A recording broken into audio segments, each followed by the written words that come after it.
স্বপ্ন ছিল batting allrounder হবেন, অথচ নিয়তি সাইফুদ্দিনকে বানিয়েছে বোলিং অলরাউন্ডার। বয়সভিত্তিক দল থেকেই সাইফুদ্দিনের ব্যাটিং প্রতিভার অপচয় হয়েছে।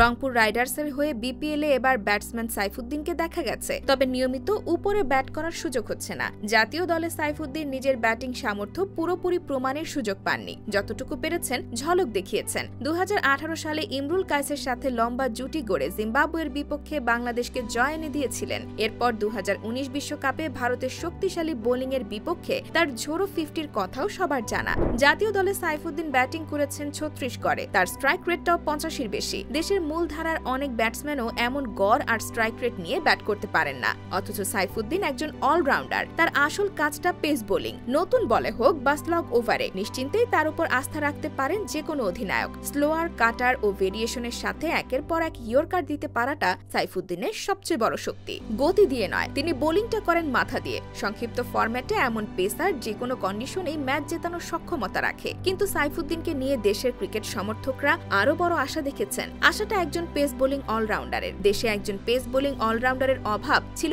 সবসময়। কখনো খালেদ মাহমুদ, কখনো মুশফিক বাবু, আবার কখনো ফরহাদ রেজা, জিয়াউর রহমান, এমনকি সৌম্য সরকারকে দিয়েও চলেছে সে শূন্যতা পূরণের চেষ্টা। শেষমেশ আশার আলো দেখিয়ে উত্থান হয়েছিল সাইফুদ্দিনের, কিন্তু চোট আর অবহেলা অযত্নে তিনি নিয়মিত বা থিতু হতে পারেননি। জাতীয় দলে সাইফুদ্দিন নিজের শেষ ওয়ানডে ম্যাচটা খেলেছেন 2021 সালে। টি-20তে এই আসছেন, এই বাদ পড়ছেন। স্বাভাবিকভাবেই টেস্ট পোশাকের রাজকীয় ক্যাপটা এখনো তার মাথায় ওঠেনি। সব মিলিয়ে 67টি আন্তর্জাতিক ম্যাচে তার উইকেট সংখ্যা 83। সাইফুদ্দিনের জন্ম ও বেড়ে ওঠা ফেনীতে। ছোটবেলা থেকে ক্রিকেটার হওয়ার স্বপ্ন বুনেছেন সাকিব আল হাসানকে দেখে। ইচ্ছে ছিল জাতীয় দলে খেলবেন নিজের আইডলের সাথে। তার সেই ইচ্ছাটা পূরণ হয়েছে, তবে এর আগে পাড়ি দিতে হয়েছে লম্বা এক পথ। দেশের অন্য 8-10 জন ক্রিকেটারের মতো সাইফুদ্দিনের উত্থানটাও বয়সভিত্তিক দল থেকে। তিনি 2013 সালে প্রথম অনূর্ধ্ব-19 দলের সুযোগ পান। যুব দলে তার ক্যারিয়ারটাও দারুণ। সেখানে একটি ফাইফার সহ তিনি মোট 45 উইকেট শিকার করেছেন। তবে তার জন্য টার্নিং পয়েন্ট ছিল 2016 সালের অনূর্ধ্ব-19 বিশ্বকাপ। মিরাজের অধীনে সেই বিশ্বকাপে বাংলাদেশের যুবারা সেমিফাইনাল খেলেছিল।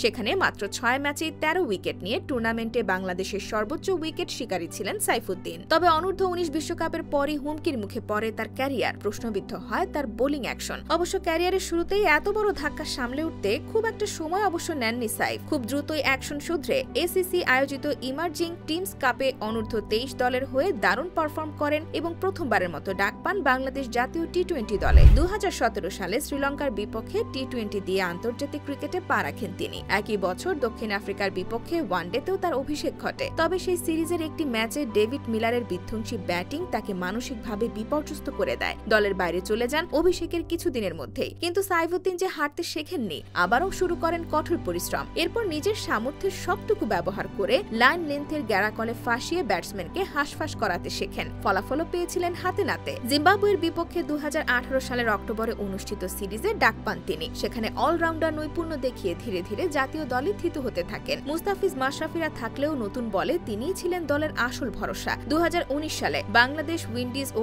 আয়ারল্যান্ডের মধ্যকার অনুষ্ঠিত ত্রিদেশীয় সিরিজ জয়ে বল হাতে ভূমিকা রেখেছিলেন সাইফুদ্দিন। এরপর বিশ্বকাপেও তিনি ছিলেন দলের পরিকল্পনার অন্যতম অংশ। কিন্তু নানা ঘটনা প্রবাহে তার সাফল্যের ধারাটা অব্যাহত থাকেনি। সাইফুদ্দিন আবারও চাইবেন জাতীয় দলে ফিরতে, নিজের সেরাটা দিতে।